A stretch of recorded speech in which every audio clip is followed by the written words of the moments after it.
மிருகண்டர் மற்றும் மருதவதி தம்பதிக்கு ரொம்ப நாள குழந்தை இல்லை. இதனால வருத்தப்பட்டு சிவபெருமானை நோக்கி கடும் தவறு இருக்கிறாங்க. அவங்க முன்னாடி சிவபெருமான் தோன்றி முட்டாளா வாழ்ற 100 குழந்தைங்க வேணுமா, இல்ல 16 வருஷமே ஆள போற ஒரு புத்திசாலி குழந்தை வேணுமா அப்படின்னு கேட்கிறாரு.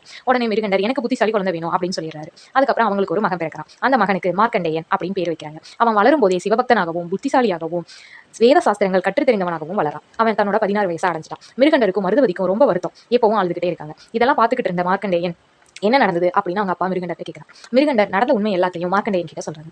மார்க்கண்டேயன் இதனால சிவனை நோக்கி கடும் தவம் இருக்க போறாரு. சிவனை நோக்கி கடும் தவம் இருந்துகிட்டு இருக்காரு. அப்போ யமதர்மன் அவரோட ஆயுள் காலம் முடிய போகுதுன்னு எருமை வாகனத்துல பாசக்கயிறோட வராரு. பாசக்கயிறை எடுத்து மார்க்கண்டேயன் மேல வீச போறாரு. அப்போ மார்க்கண்டேயன் சிவலிங்கத்தை கட்டி பிடித்திருந்தனால சிவலிங்கத்து மேலையும் அந்த பாசக்கயிறு சுத்திடுது. இதனால கோவம் அடைந்த சிவபெருமான் அந்த சிவலிங்கத்தை உடைச்சு வெளியே வந்து யமதர்மனை எட்டி உரைச்சாரு. இதனால யமதர்மன் மயங்கி கீழே விழுந்துறாரு. அதுக்கப்புறம் யமதர்மன் கிட்ட இனிமே இவன் சிரஞ்சீவியா தான் வாழ்வான் அப்படிங்கிற வரத்தை மார்க்கண்டேயனுக்கு கொடுத்துறாரு. விதியை நினைச்சு பயப்படாம மதி இருந்தா விதியை கண்டிப்பா வெல்லலாம் அப்படின்னு நிரூபிச்சிருக்காரு நம்ம மார்க்கண்டேயன்.